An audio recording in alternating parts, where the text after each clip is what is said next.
O nosso assunto de hoje é como pensar de uma certa maneira. Você sabe o que é isso? Pensar de uma certa maneira?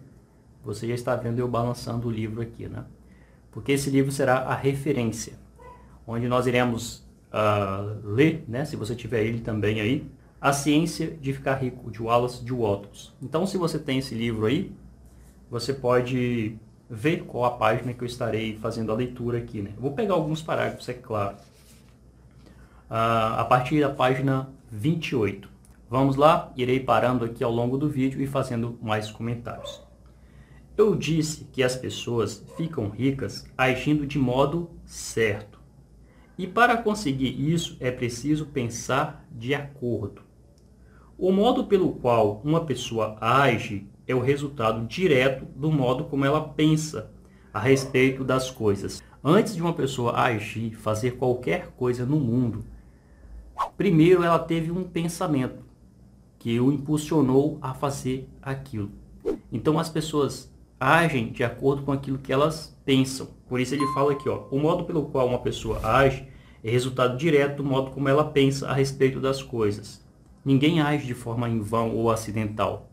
Ela pode não ter consciência, mas o pensamento está lá. Para fazer algo do modo que desejamos, temos de adquirir a habilidade de pensar do modo que queremos pensar.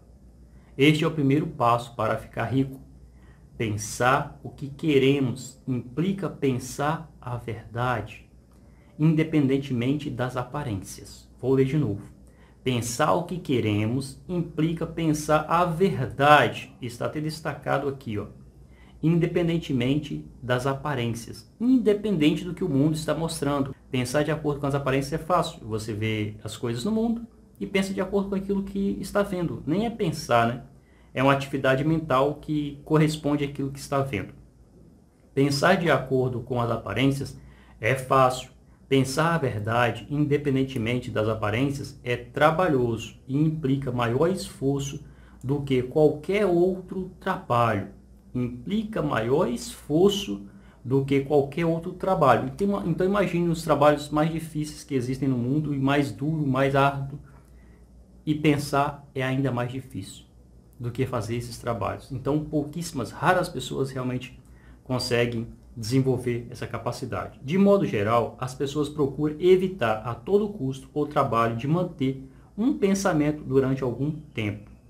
É o trabalho mais árduo do mundo, novamente ele fala aqui. Especialmente quando a verdade é contrária às aparências. O que é essa verdade é contrária às aparências? Quando uma pessoa está em uma situação difícil e pensar e se ver e acreditar em uma situação favorável, é muito difícil, porque ela pensa de acordo com o que está acontecendo, de acordo com as circunstâncias. Por exemplo, alguém que está desempregado, ele irá o dia inteiro ser bombardeado pelos pensamentos de que as coisas vão ficar difíceis para ele ainda mais, ou que pode piorar, ou isso e aquele outro. Dificilmente ele consegue ter controle sobre esses pensamentos.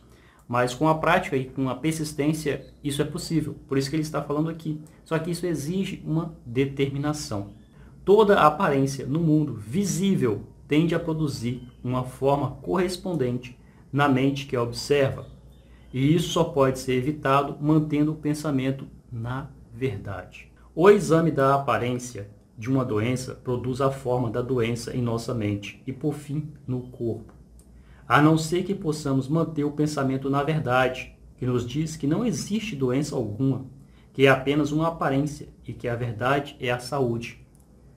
Se as pessoas tivessem dentro delas firmemente isso, que a verdade é a saúde, é provável que 70% das doenças e dos problemas que existem no mundo não existiria. Examinar a aparência da pobreza produz a forma correspondente em nosso pensamento, a não ser que possamos manter o pensamento concentrado na verdade, que nos diz que não existe pobreza e que é apenas uma aparência e que a verdade é a abundância. Quantos conseguem fazer isso? A grande maioria das pessoas prefere olhar para os problemas sociais do mundo, para os problemas econômicos, políticos, enfim, focar nisso o tempo inteiro. Inclusive ele fala aqui no livro que não é dando atenção à pobreza que iremos extinguir a pobreza do mundo. É dando atenção à abundância, à riqueza.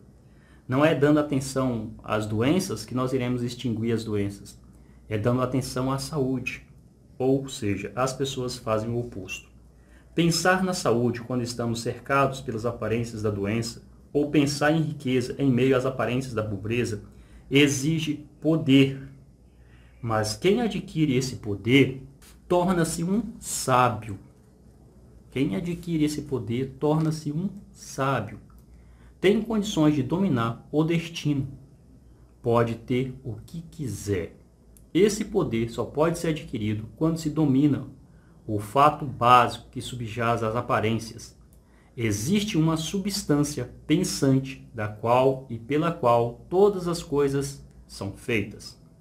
Então devemos compreender a verdade de que todo pensamento impresso na substância toma forma e passa a ser um conjunto de coisas visíveis.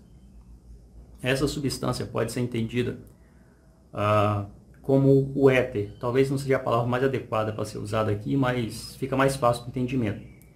Essa substância pode ser entendida como o éter, ok? Quando compreendemos isso, ficamos livres de toda dúvida e de todo temor, pois tomamos consciência de que podemos criar tudo o que desejamos, de que podemos ter e ser o que queremos. Outro nome também pode ser a matriz divina, né? Como Greg Braden fala sobre a matriz divina. Como primeiro passo para enriquecer, você deve acreditar nas 3 primeiras assertivas fundamentais apresentadas neste capítulo. Para enfatizá-las, eu as repito. Existe uma matéria pensante, da qual todas as coisas são feitas, e que em seu estado original penetra e preenche os interespaços do universo. Um pensamento nessa substância produz o que foi imaginado por ele. O homem pode formar coisas em sua mente, e imprimindo esse pensamento na substância informe, ou na substância amorfa, aqui está a substância informe, pode fazer com que seja criado aquilo que ele pensou. Você deve deixar de lado todos os outros conceitos do universo e aceitar apenas esse, e pensar nele até sentir que está fixado em sua mente e que se tornou seu pensamento habitual. Leia e releia as afirmações desse credo, gravando cada palavra em sua memória e medite sobre elas até acreditar firmemente em seu conteúdo. Se surgir alguma dúvida, afaste-a como se fosse um pecado. Não ouça argumentos contrários a essa ideia. Não vá a igrejas ou escolas onde é pregado ou ensinado um conceito contrário. Não leia revistas ou livros que ensinem ideias diferentes. Se você confundir ou misturar essa crença, todos os seus esforços terão sido em vão. Não pergunte se isso é verdadeiro, nem especule a respeito de como pode ser assim. Simplesmente confie. A ciência de enriquecer começa com a aceitação absoluta dessa crença. E qual é a crença? Existe uma matéria pensante da qual todas as coisas são feitas, todo o universo, e que em seu estado original penetra, preenche os interespaços do universo, ou seja, todas as coisas, todas as substâncias que nós conseguimos perceber e ver é feito dessa substância original. Um pensamento nessa substância original produz o que foi imaginado pelaquela pessoa que pensou, né? Que ele colocou aqui, por ele. O homem pode formar coisas em sua mente e, imprimindo esses pensamentos na substância, pode fazer com que seja criado aquilo que pensou. Desejo que você aplique na sua vida. Por hoje é isso, eu vou ficando por aqui. Um grande abraço e até o nosso próximo encontro.